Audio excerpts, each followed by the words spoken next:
Today on Chesapeake Shores, we talk about the season 2 finales, relationships, family, everything. Let's do it. You're tuning into the destination for TV superfan discussion, AFTERBUZZ TV. And now, let the buzz begin. Hello, everyone. This is so bittersweet. This song is playing for maybe the last time because we might switch next season. Who knows? Welcome back, everybody, to AFTERBUZZ TV. We're here doing Chesapeake Shores, Season 2, Episode 10, the season finale, Free Fall. Free Fall. I'm your host, Marisa Serafini. You can follow me on Twitter at SeraphiniTV. Joining me, I have, as always... Hey guys, it's Stephen Lovegrove. You can find me on Twitter and Instagram at Dr. Lovegrove. Dr. Lovegrove here. All right. So what are your thoughts about this finale? We had a lot. So much. My thoughts are it felt like a finale. It was so very dramatic. And I just felt like normally on Chesapeake Shores, it feels a little bit lighter. It feels a little more like family and fun and tradition, and not that we didn't have those things in this episode, but it was very dramatic. It was very heavy at times in a needed way because a lot of things were coming to a conclusion. A lot of things were shifting, and it's definitely a finale. It's definitely a finale. A lot of things fell through. I don't want to say free fall because that's based on the song. But a lot of relationships fell through in different ways that I didn't really expect. Some I did, some I didn't. And like how they caught us off guard, though. I mean, we'll talk about where we went wrong in our predictions or our guesses, but they definitely caught us off guard, and I give them props for a finale that was very unpredictable. It was. I mean, there was a lot of twists and turns, and I applaud the writing and everyone who was part of the creative process there. You got us. Now, interesting. Apparently there's disagreement. Some of you thought that it was very predictable. We will get into specifics, but yes, I dare you to tell me that you thought certain things were going to happen in this episode. Right. There were a lot of surprises. I can tell you what was predictable and what was not. But let's get into it. Jess and David first. Did you expect David to be leaving the inn? Case in point. Exactly. No one was expecting that. How would you have predicted that? No, I did not expect him to be leaving. And of all of Jess's emergencies, can we agree this is one? This is definitely one that's, it's warranted for her to worry and go to her sisters for advice and how do you hire a new employee, all X, Y, and Z. But the reveal of David's family, was that expected? I mean, we predicted through the last few episodes that he comes from money, and we were right. But was that reveal as big as you thought it was going to be? I don't know. As satisfying as you thought it was going to be? I don't think it was. I think this is just for me personally. I think it was a little bit underwhelming just because, my guess was politics. I kept saying I want his family to be like a big, maybe just because of the time we live in, I thought it would be very controversial for him to have like a political family. But regardless of whether or not it was politics, I just think it's a very, I don't know, like I grew up watching stuff on Disney Channel where they would have the storyline of like, I just wanted to be normal. And like, I was hoping it was going to be something more nuanced than just he came from money. I guess my thought is, Marisa, the money thing seemed obvious to me because he was working for like for little pay. For nothing. So I thought it was just obvious to all of us at this point. Clearly he's not here for the money and he must come from money. So yeah, I guess I was let us know what you thought because I was expecting a little bit more of a story than that. Right, and we expected it had to be to do with something with his family compared to the episode where David was like, oh, he used my name. We're like, okay, there's something about his last name, his family name. And it's the Peck, the Boston Peck thing. It's just, that's not a real life, to my knowledge. That's not a real life family. So us as viewers, we don't know what that means. We just know apparently he owns a bunch of stuff, maybe a billionaire family. We don't know anything more than that. That apparently it's a wealthy family that has ownership in a lot of things in Boston, which is actually funny because I actually know someone who's part of a millionaire family from Boston. In Boston? I guess that's the place to be. I What are we guess doing here? So, but like, I understand the idea of, you know, him not saying where he came from, but again, that doesn't show that he was a bad person. He just wanted to make his own way, and for that I applaud him. And he did it in, yeah, it was a secretive way, but it wasn't in a malicious way, or it was just something. Well, and I also doing it don't for think he himself. would have stayed there if it wasn't for Jess. Which is what, Yeah. as many of you are saying in the chat, which is what makes this whole thing heartbreaking, is clearly it wasn't a great pay situation. And I don't think if there wasn't any chemistry with Jess, I don't think he would have stayed. Right. Even if he was trying to forge his own path and do his own thing, I don't think he would have stayed. That is my second... I think. No, my third. There were so many sad moments. I was going to say it was my second saddest moment of the episode. It was up there. I'm really sad about Jess and David. Yeah, I'm sad about it too because I wasn't expecting it to end so quickly in this way. Because, I mean, I thought that we were just going to have the reveal of where he came from, but not the fact that he's actually physically leaving, which, again, it makes Jess fend for herself. It makes her be more independent because, again, it's another situation that she has to go through on her own. Well, and did you remember the moment where she said, or David said to her, the inn is going to be okay. And she said, well, I guess that just leaves me. Mm-hmm. That was such a sad moment. First of all, I am a little bit worried for the inn. I'll just be honest. Yeah, she got more out of David than Just she'd get out because of she most could employees. cook that one thing successfully does not reassure me that the inn is going to be okay. But beyond the inn, it just is sad. I feel like they made so much progress. The truth finally came out. He's so good for her. He's so good for the inn. So The anyway, inn would be nothing without David.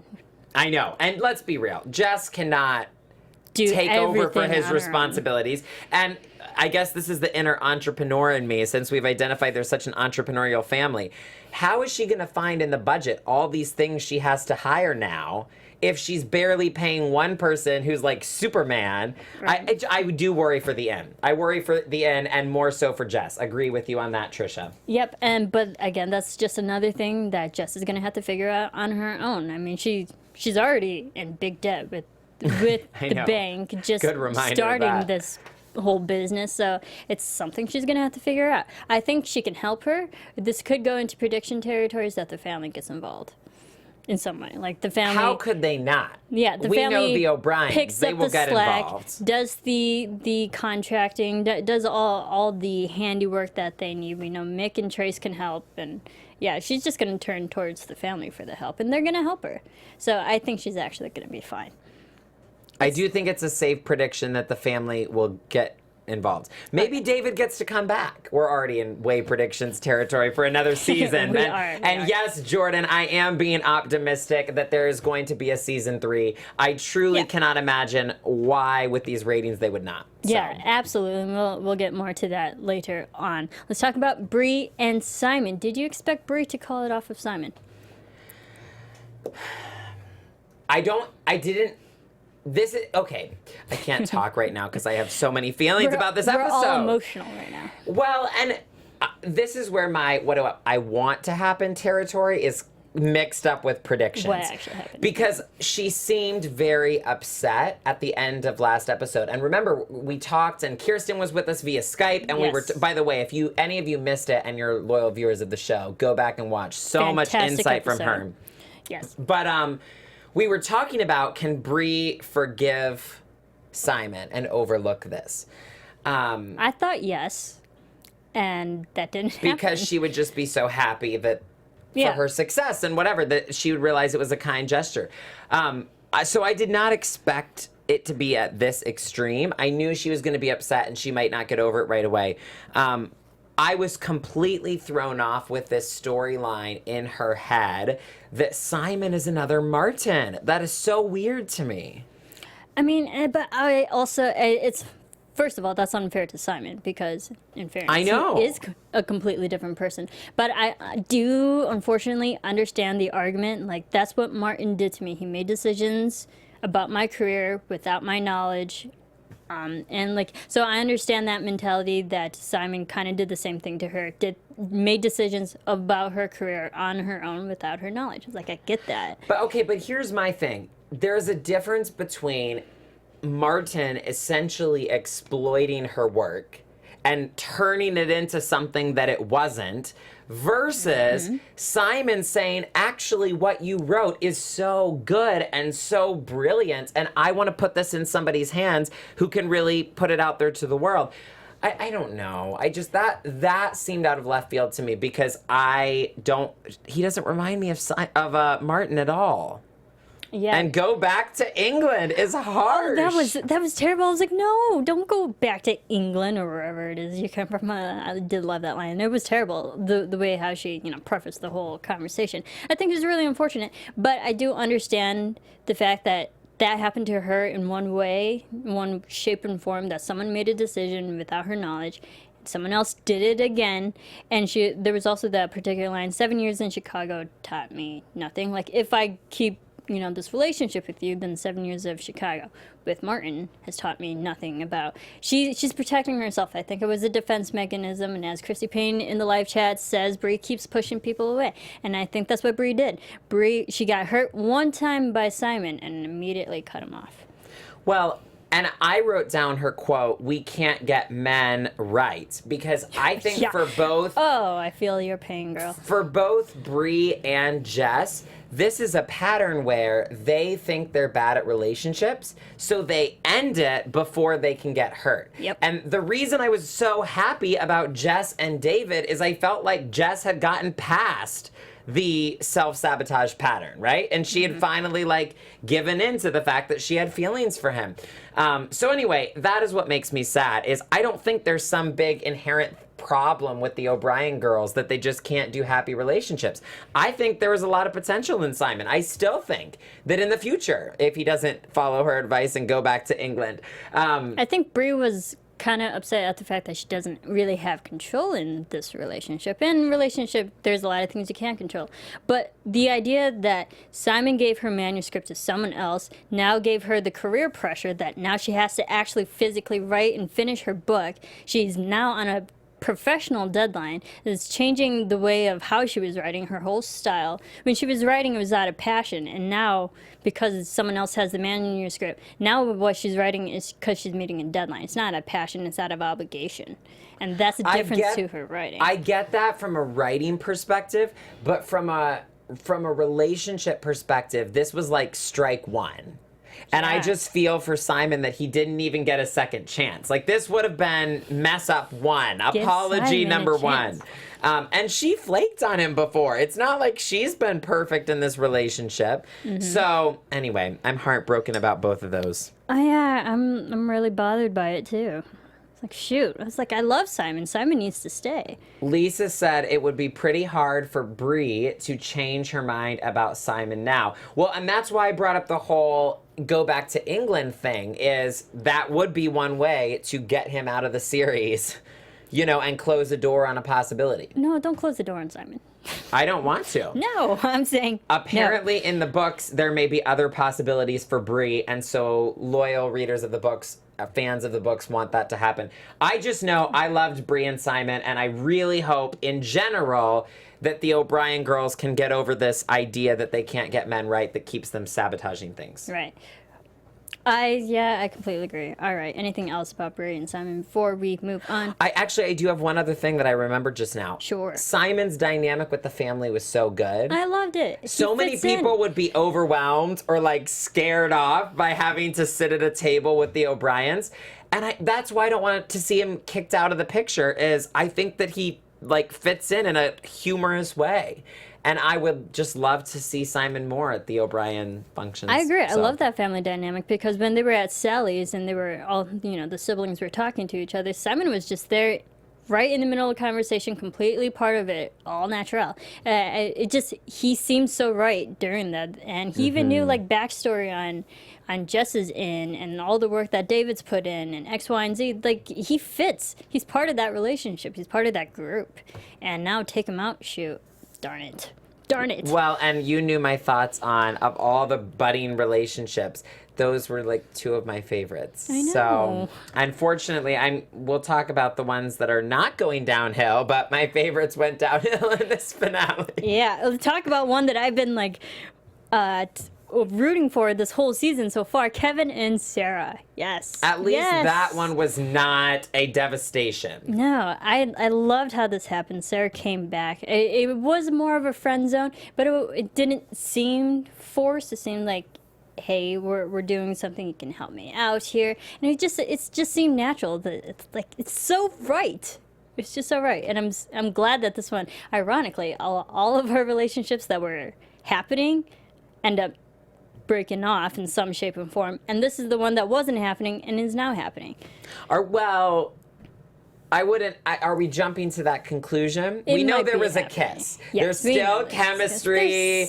And we've all been there where we're claiming that we're just going to be friends with somebody, but really the chemistry hasn't vanished. I've been there. I'll own it for myself. No, and the tent thing is hilarious because I certainly have also been there with the tent pieces. You set the whole thing up and then you realize, no, it's terrible. We did something wrong. It's terrible. I mean, I completely digress. Side note, I used to work for American Idol, and all I had to do was like set up tents. So many tents, and a lot of them, they're hard. They are difficult. Harder than they look? They are more difficult than they look. So I completely understand that struggle of setting up outdoor tents. It's not easy, you guys.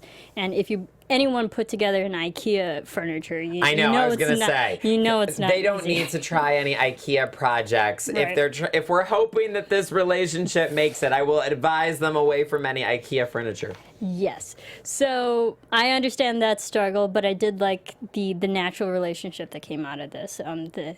And I saw it. I was like, I think Sarah will come around and warm up to him. Well, and it feels very reciprocal now. And that is what I was not liking earlier in the season is it really feels off if one person is clearly more invested or wants it more than the other person. So I feel a lot better about Kevin and Sarah now because they're both at the same place with it. Yes, I agree. So, and sometimes good relationships take a while. Yeah. But what about that phone screen of his that we saw at the concert? Yes, so he gets accepted into Stanford out of 10,000. So good job for him. I think this could cause issues now. Now he has to physically go to another location that takes him away from Chesapeake Shores. Distance causes issues in a relationship. So once you start it, and now you add a wedge in it, shoot. Well, a lot of things. A lot of real life issues in these relationships. I actually have, that's getting into predictions territory because that is one of my strongest. If the show continues, when the show continues, this is my prediction. Okay. And so I'll leave it. But I do think it's very interesting that he got the Stanford acceptance after making the paramedic decision.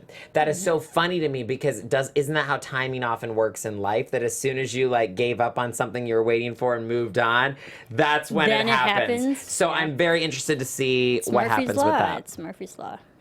But the question is, will he actually go or not? I told you that's in my predictions territory. Okay. All right. And now I'm giving it away by my level of excitement about it, but we'll move on. We'll move on. I'm just happy Kevin and Sarah are together as of right now. It seems like it's on.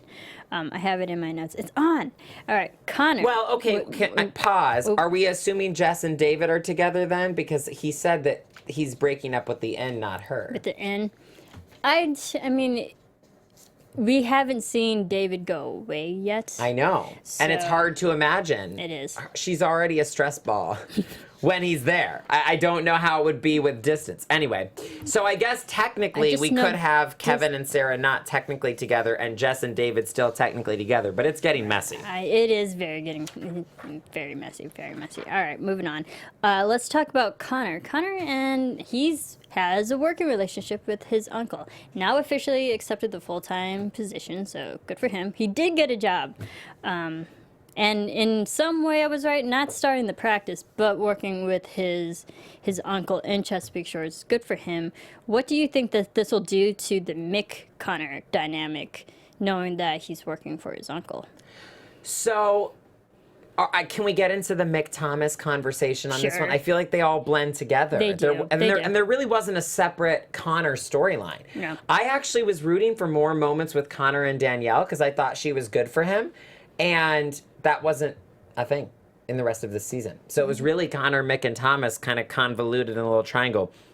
So in relation to the whole Connor and Mick and Thomas thing, I do not like Thomas after this episode. And that is a change for me. Really? What is it about it? Well, so before I was able to respect that he cared about the environment, you know, like we need to care for the planet. I drive an electric car. I'm all about that. Mm-hmm. So I was like, I get it. Like Thomas has different motivations for what he does than Mick, and they don't see eye to eye on this. And that was fair. Like two different opinions, brothers fight. I thought that was fair. I thought what he did, talking to Mick and then taking it back to Connor, was so manipulative. It was. Because he made it sound like Connor was the leak, right? Mm-hmm. He made it sound like Connor was ratting stuff out about his dad's deal and then denied it. But then he made it sound like Mick was suspicious inherently of Connor. I don't know. Please, in the live chat and comments and Twitter, please let me know what you thought about this, because I really felt like that was the most manipulative. That was at a level I don't even think Mick would stoop to, and that really changed my feelings on Thomas. What do you all think? Have you been team Mick from the start, or is it shifting? Where are you at, Marisa? I kind of agree with that, because I noticed that too, because it seems like Mick is kind of at a terms of agreement or some type of compromise, and he just wants things to be civil, especially with his brother. And then there was moments where we saw Thomas, he's still playing this defensive game towards Mick. He's still trying to protect himself. And now, knowing that Mick's son, Connor, works for him, I felt like he kind of came out with, I don't want to say arrogance, but just this cockiness that he's like, hey, now I have your son working for me. Your partner drew out, like I'm on the winning end here. Like it felt like he kind of got this boosted confidence that he was on the winning side of this trust. Right. Well, it didn't seem like it. I am proud of my prediction on that, because I predicted the tables were going to turn and the finale was going to end with Thomas lording something over Mick because he was going to hear rumors and whatever.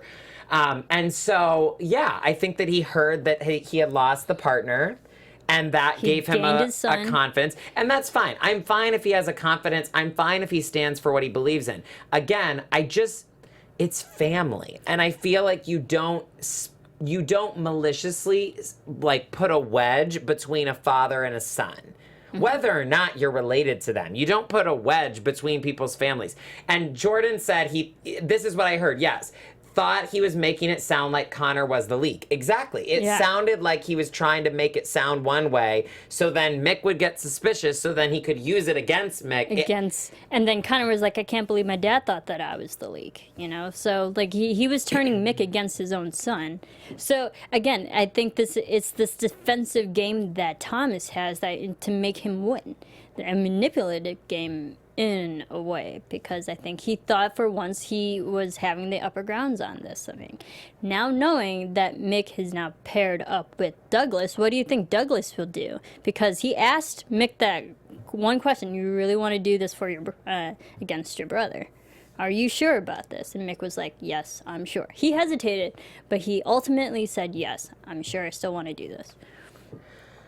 This is hard. I don't have any strong feelings or predictions on where this is going, this overall storyline. But I think that Douglas is an asset. I don't think Douglas will back out. It seems like Douglas will be good to have in the deal. Mm-hmm. Yeah. I mean, this trust problem is still going on. There was a line with Mick and Thomas, like, trust is dead. They said it twice, like, the trust is dead. When Thomas says the trust is dead, he thought about the actual deal. And then Mick said trust is dead, like the trust between brothership and the brotherhood is dead. So there was like two different meanings for this particular line. It's like, what is going to happen? It's still very contentious. Well, and that was a very clever line. Another line that stood out to me with Mick and Thomas was Thomas saying, who I don't like now, but I'm still going to quote, "It's not that we can't talk, it's just that we fundamentally disagree." And I do feel like when it's so contentious like this and it really goes down to people's core beliefs about what matters to them, sometimes you do reach a point where how much is further dialogue really going to accomplish? You know, sometimes you just have to own, this is how I feel, this is how the other person feels, and we're not coming at it from the same place. Right. And I kind of think that was a situation here. I kind of think that they're not going to agree anytime soon, and they've sat down and talked. Nell got her moment of them sitting down and talking. I don't know if they're going to agree. See, yeah, and that's the problem. We've seen Mick and Thomas talk so much this whole season, and yet there has been no progression whatsoever. Which isn't it almost a little infuriating for you as a viewer? See, Lisa says I agree. It feels like there's no way to move forward. Yeah, there's no progression of moving forward. And Jordan, the question is, can they at this point agree to disagree? That is the question. They keep acting like they're going to make concessions or whatever. I guess what's interesting is 8 episodes, it's not going to happen. Well, and that's my point, is in this series, things change so fast. Look at what happened to Jess and David. Look at what happened to Bri and Simon. In one episode, brilliant writing, and we couldn't have predicted these twists and turns. So I think the writers really want us to grasp the stubbornness of these two old men. These guys going at that it. For 8 episodes, we can't seem to make any progress when usually things happen fast in the show. Yeah. So I don't foresee resolution if we couldn't get there by the finale. Do you think this is going to be it's going to take a whole nother season to get any type of resolution? Honestly, I feel like we don't need another season of this storyline. I would be fine if... but then now Connor's involved. I was going to say I would be fine if Thomas went out of town and left. Abby was involved. Connor's now involved. And Douglas is now involved in the deal. Is involved. Too many people are involved with this. And yet we've added people to this problem, and there's, again, been no progression. And if this carries into season 3, I don't know if viewers are going to like that. If it's going to take another 8 episodes to get anywhere. Well, and I also don't want this rift, which I consider kind of I know that Mick was a little upset Connor didn't tell him sooner. But Connor still told him. Just like Connor still told him when he quit. Just like Connor still told him when he needed a job and he wasn't the plan A didn't work out. I think Connor and Mick's relationship is really not that bad, and I don't like this fake rift that's being created, that they're keeping secrets from one another and whatever, because I don't feel like they genuinely are. Yeah, they just need to communicate, and we see moments where they're trying to talk to each other, but are they really listening to each other? Mick and Connor, or Mick and Thomas? Mick and Connor. Which can also translate into Mick and Thomas. Either one have that issue. But I think also, I said in season 1, and you weren't here yet, Stephen, it was that I feel that Mick and Connor are so alike, that's why they clash. Like, they are two alike in personalities that they're like magnets, you know? When you put north to north or south to south, they're going to bounce off of each other. And I think that's the problem that they have with each other, because they're two alike, they don't disagree. And honestly, I think if you leave the Thomas drama out of it, I think Mick could still respect his son for pursuing a path of law that he believes in and is passionate about. We could end up there. But if Thomas tries to cause all this drama, it's going to be a pain to get there. Ew, yeah. It's really unfortunate that this wasn't tied up. This is an 8-episode arc that hasn't arced yet in this season. And I actually will say we were right on our prediction, because we weren't feeling Were we? No, I wasn't. I don't think so. I don't think we were feeling a resolution. That it just seems, sometimes, especially when people get to a certain age and this is like a lifelong belief they've had or a lifelong core value. I don't know. I didn't sense that it was going to wrap up, and it did not in the finale at all. It didn't. Hopefully, it wraps up like early in the next season, when we get the next season. The premiere. Maybe it could be like Trace going to jail, where it's a one-episode resolution. Right. Or like we had the whole summer to contemplate, or the winter, because it's the end of the summer now. Right. But like we had like maybe a half a year has passed, and that can actually do a lot of good when more time has passed and we actually see like how far we've come along in real time. Before we move on, I do want to say Jordan has a very interesting theory, and you guys know I love your theories. I especially love your theories when Michael Burns is here and has to sit there and read all of our crazy theories as super fans. Right. But Jordan said, I think Connor will see through Thomas very quickly. That would be a way to wrap up this storyline, is if Connor left and said, I realized he was using me as a pawn to get back at you. Then Thomas could give up, move away, Mick could develop the land, and we could move forward. That is a possibility. That is a possibility also because Abby says it's a good deal. So it seems like the family and now members, Douglas is part of the deal. So there might be more people on the winning side of Mick's trust that it's actually going to happen. This development will go through. Mick will win, and Thomas is just probably still bitter. And then Connor could start his own firm, as you predicted earlier. Yeah, and I'm fine with that too. All right, cool. All right, Nell and Megan. I love them two together. I do too. I felt this was a very realistic situation that Megan was going through. Public speaking is not easy, you guys. I mean, we do it in a way. We speak to everybody in a long way. But I can understand that fear of getting up in front of someone, not knowing what to say, how to say it. I like seeing this vulnerability of Megan. I do too, and you could tell that she wanted to say something really meaningful, and it had to come out right. Because it was one of those things of like, it could sound awkward or canned or cheesy if it didn't quite come out right. You know what I mean? And she kept having these attempts where it just sounded lackluster or like less than ideal. So and the family advice wasn't the greatest. Well, Nell's was, but everybody else. I actually enjoyed seeing Nell lost in thought about something, because that's so rare for Nell to be having a moment like that. It's rare and occasional that we get Nell having those moments. Yeah, she's always in the moments and helping everyone when and where they're needed. Well, and Nell is very present. Like so many of the O'Briens, they're busy, they have all these things going on, so they're distracted. Nell has the wisdom of like really being present and living in the moment. So for Nell to get distracted, clearly something is on her heart, and it was. And can I tell you, Marisa, I was so curious about that picture. From the minute that we knew Nell was hiding something, I was like, this better get resolved. So help me God, if this doesn't get told to us in this episode, I need to know. Right, did you expect the picture to be Dylan O'Malley? I knew it. That was my theory, but like I wanted to know for sure. I wanted to have it in this episode. I just knew it based on the 1 second that she hesitated. She's like, no, I don't know it. And I'm like, oh yeah, you do. That's totally Dylan from season 1, who we still didn't get a resolution of who this mysterious guy was. She went to Ireland probably to find him, and then she came back and we had no news of what happened in Ireland.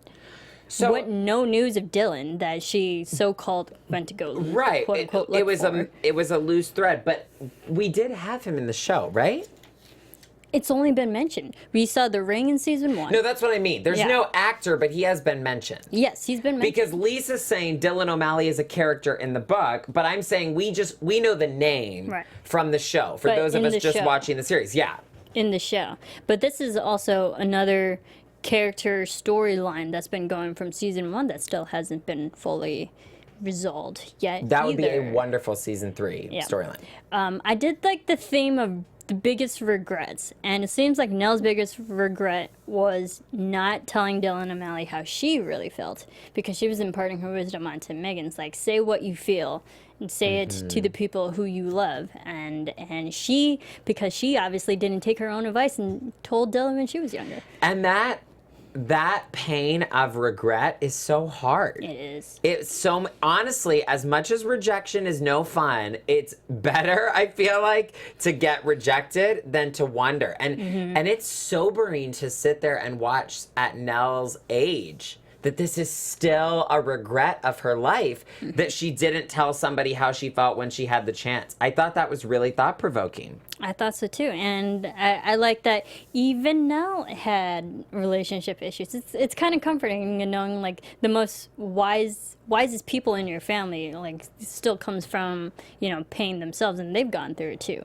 But also take her wisdom and don't make the mistake. Exactly. Like, yes, she had her issues, but she's there to tell the younger generations, Learn. guys, tell people how you feel. Don't make the mistake that I Yeah. made. Wisdom is learning from other people's mistakes. There's your That's what quote it for the is. day, brought to you by Marisa Serafini. Because it is. I mean, when you learn from yourself and your own mistakes, that's knowledge. But wisdom is learning from other people's mistakes. So you don't have to make them yourself. You don't have to make them yourself. Exactly. I like this. I hope we get more of Dylan O'Malley. Maybe we'll get more concrete evidence of who he was and how he affected Nell's life when they were younger. Did she have a love triangle with Dylan and her husband that passed away, the father of Mick? Who knows?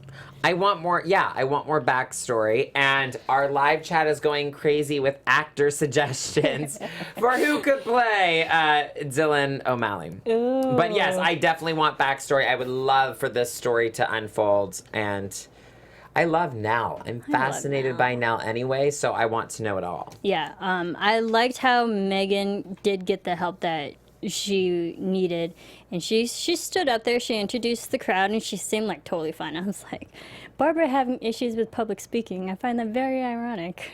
It is a little ironic, little. but acting is still different than speaking. It is.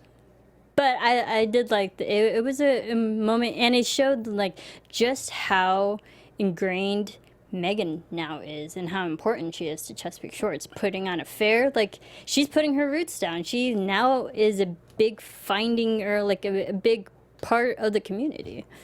Well, and it shows how far we've come in this season, that like Megan had her own storyline, and it wasn't in relation to the specific pain of one of the siblings. Right. Megan was a new adventure for her, that this job position has been. And yeah, I thought of all endings, I thought a very satisfying ending for Megan. Yes. For this season. Especially this season.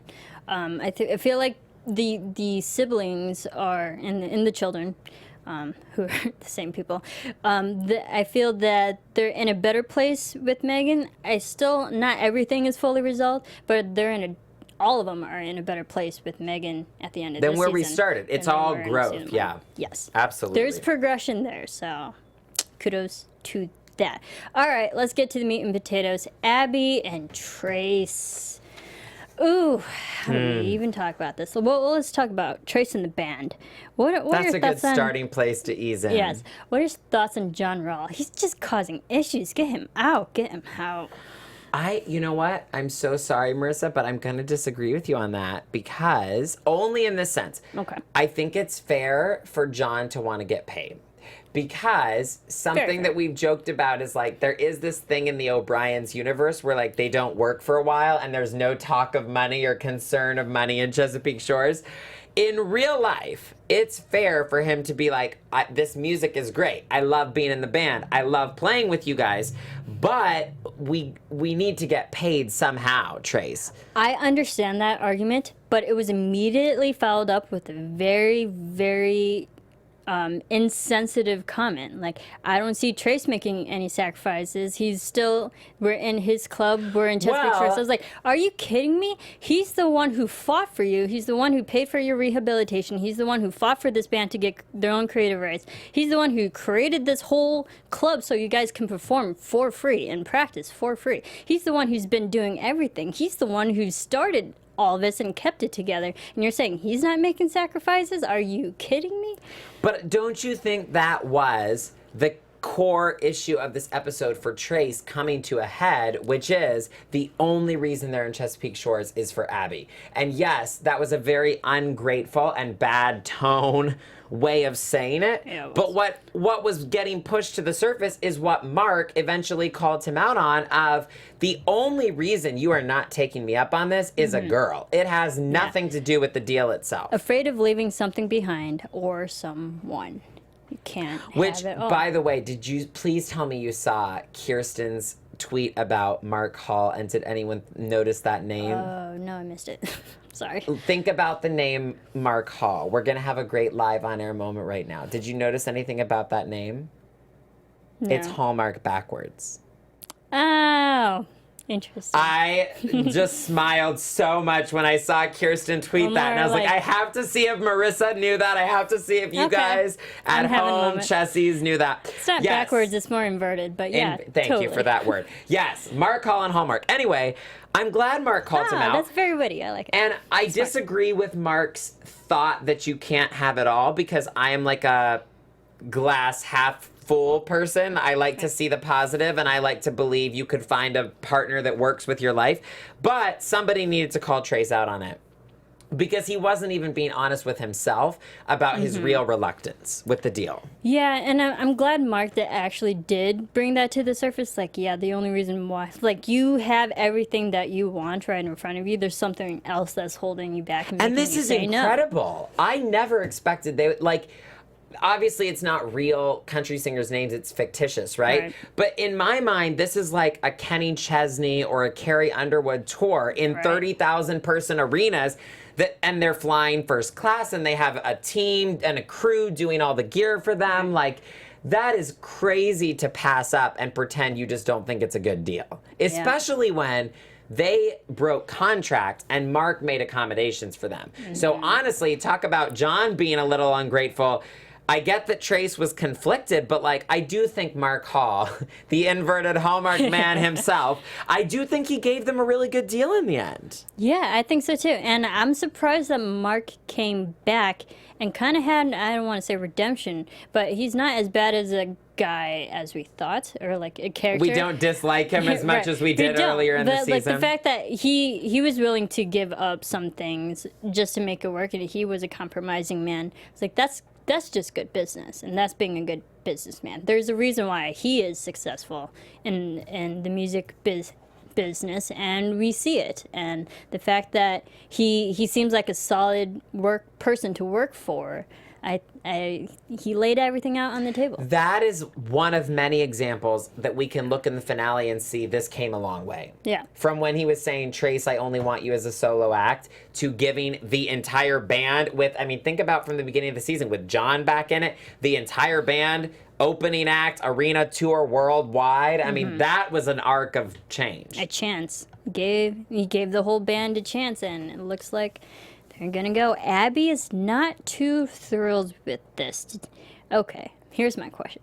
Did you expect Abby to let go of Trace? Yes. Yes, totally. Yes, and I said, totally. I just had a feeling that the trailer was not lying to us about Trace going, what are you doing? I love you. I called that moment was not actually deceitful, but that Abby was going to end it. Right, and I called from episode 1 that they were going to end up separated at the end of the season. I was right. Honestly, there was a lot of people calling each other out in this episode that really needed to happen. And thank God for that porch swing talk where Abby was like, oh, Trace isn't going to do it, and was so happy about it. And they said, whoa, Even the girls were like, no, honey. Red flags. Yes. Like, and it's just accurate. He was giving up everything for you. I actually wrote down, because I love what Nell said, every relationship has to have balance. She said it's like a cosmic scale. And if you don't respect, and you've got to respect each other equally. Or one is going to disappear. Yep, and that happened. And I like the fact that Abby had that moment of realization to like, hey, I had my chance and opportunity to go chase my dreams to be happy. He should have the same. Well, and that takes, to take the higher road in that sense. I applaud her. So we both think that I definitely do think that she did the right thing. Yeah, I think she did. And she wasn't going to. No. Which is scary. She really wasn't even conflicted. Yeah, and everybody is agreeing in the chat. She did need to be called out. Thank God, because it does kind of make me question things of how could she be in that relationship and not aware of how much Trace was giving up for her. Yeah. But it also I love Abby and I love Megan Ori, but there were moments where I was like, honestly, Abby has crossed the line of selfishness more than Trace right now. That's what I thought. I was like, ooh, Abby, you're being very selfish in this episode. But it did like that. But we love Abby, and we love Tabby, as they call it. But she had that moment of self-realization, and she actually did the right thing. Yeah, we're not happy about it. Yeah, we don't want Trace and Abby to break up. But the way she did it was for the right reasons. And I will say this. I actually do agree, not to get overly philosophical, but I agree with her philosophy that if we're meant to be, this isn't the end. Yes. And also the same philosophy is like, if you really love someone, let them go, and then they'll come back to you. Right. Well, and just love is not an excuse to not go after your dreams. Ideally, obviously, we want and we think Abby and Trace will get back together. Ideally, you hope that there's a way to work it out, but you never turn your back on your dreams. That's for sure. So we'll see. That's my philosophy. It's the best, unfortunately, it's the best opportunity for the band and for Trace. And we would be so excited for it if it wasn't for Abby being so caught up in it. We would be thrilled that Trace had this because that's incredible. Yeah, because we even saw in season 1, he wanted to have nothing to do with the band, and now it's all band. Let's do it. That has changed so much. Completely. Talk about a whole 2-season progression. So I mean, hopefully we'll see a lot of the touring, or some type of the effects of the touring aspect on the band, if they're actually successful or not, or if if John Roll is as reckless as we think it is, and the whole band just derails. Oh no, we don't know. I don't want that to happen. We'll see. I'm just throwing things out there. Who knows? It could be a possibility. Marissa's just trying to inspire the writers with chaotic possibilities. Maybe. Well, it's more so like, how would Trace come back to Abby if the band wasn't there? Finish the tour. But would the band still be done? Or would they still continue? Or would they have to go back in studio? Would he have to keep just going back and forth? Isn't it kind of sad, though, that he put all this stuff into the club? I mean, yes, from a business perspective, it's cool that the club can now run without him, as he said in this episode. But isn't it kind of sad that he put all this work into the club only to now be leaving for this huge world tour? Like, oh, sorry for the bridge. I mean, it happens, but that's also why you put roots down, because it's something you can always go back to. No matter I do think somebody said I still think he needs to kick John to the curb regardless. That's Teresa and Jordan agreeing. Same. I agree. But I don't think that affects the band because Lee was the one that was you know what I mean? Yeah. Lee was the one that was, is she or is she not a part of this?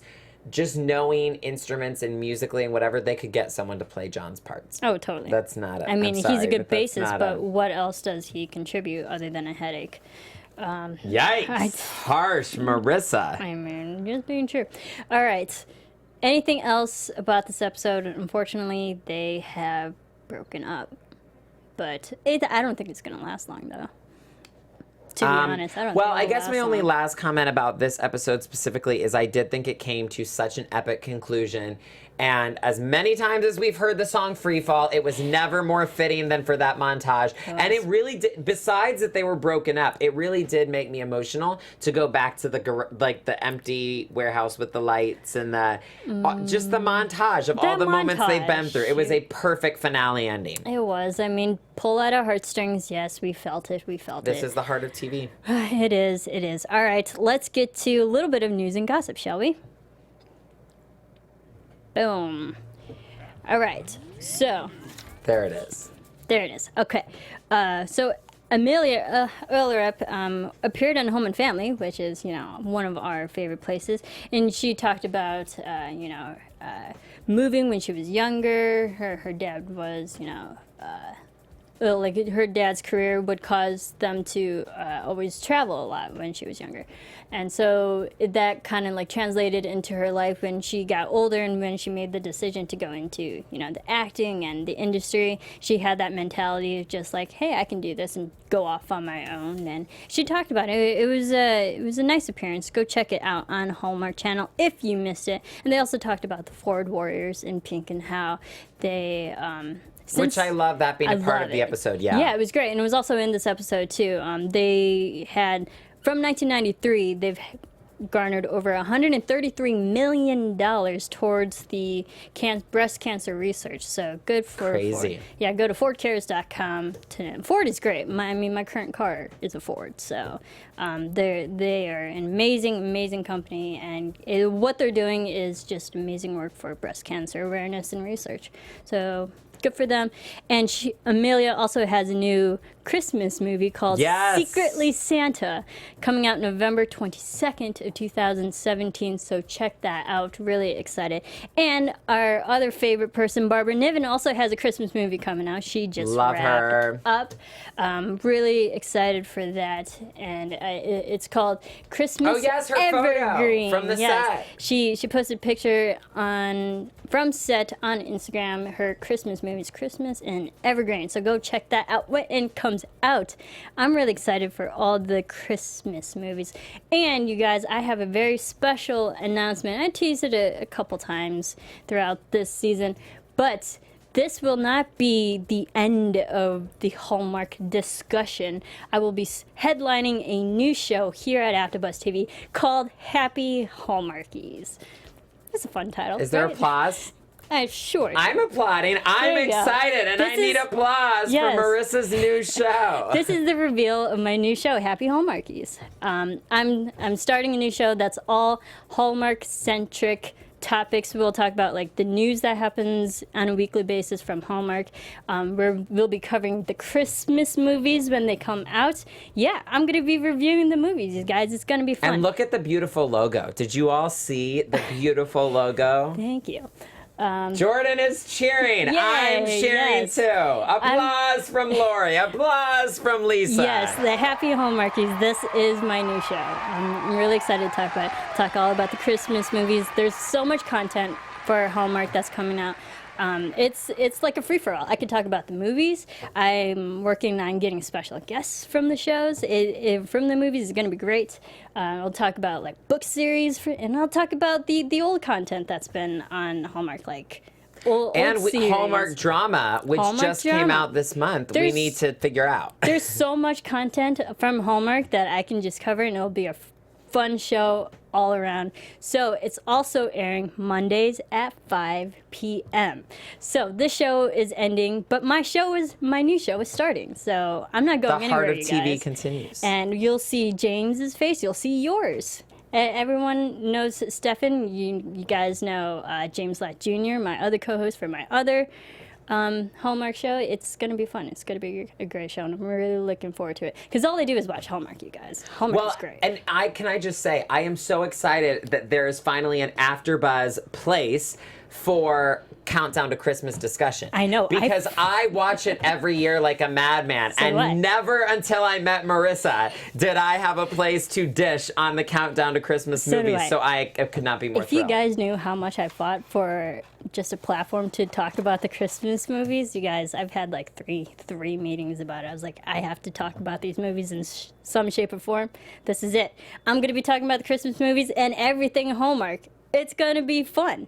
Who's excited? I'm excited. All right. I'm excited. Yes, our engineer is excited. Anthony, our engineer and producer, he's going to be producing our show, Woo-hoo. So it's going to be fun. Looking forward to it. Yes, very excited. I'm comforted that I'm not the only one who still can't figure out Hallmark drama. Yeah, exactly, Laura. There's so much content. It's overwhelming. I even told Phil, I was like, I don't know even where to start. It's going to be fun. We're going to talk everything. Men Calls the Heart, Good Witch, this show, everything. It's going to be fun. I'm so excited. All right, I've said that a million times. Let's get out of here. Thank you, everyone, for tuning in all season long. Thank you for all of our guests, Barbara, Kirsten, Michael. We had amazing guests this season, amazing discussions and things to talk about this whole season. In the meantime, where can everyone keep following you?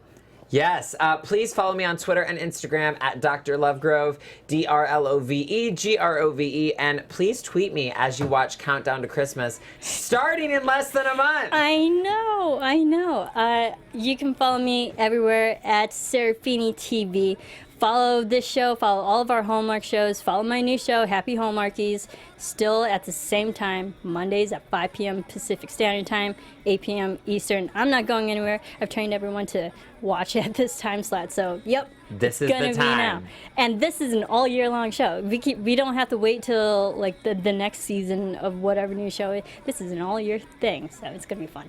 All right, thanks everyone for tuning in, and thank you for an amazing season of Chesapeake Shores. Thank you for being here, Yes. you guys. I feel the love. Look at the live Yes, chat. So yes. many people. We love you all. We love you, Chessies. We love you all. Thank you, Chessies. We'll see you next time. From executive producers Maria Menounos, Kevin Undergaro, Phil Svitek, and the entire AfterBuzz TV staff, we would like to thank you for listening to the AfterBuzz TV network. To watch or listen to other after shows and post comments or questions, be sure to visit AfterBuzzTV.com. I'm Sir Richard Wentworth, and this has been a presentation of AfterBuzz TV. Buzz you later. The views expressed herein are those of the hosts only and do not necessarily reflect the views of AfterBuzz TV or its owners or principals.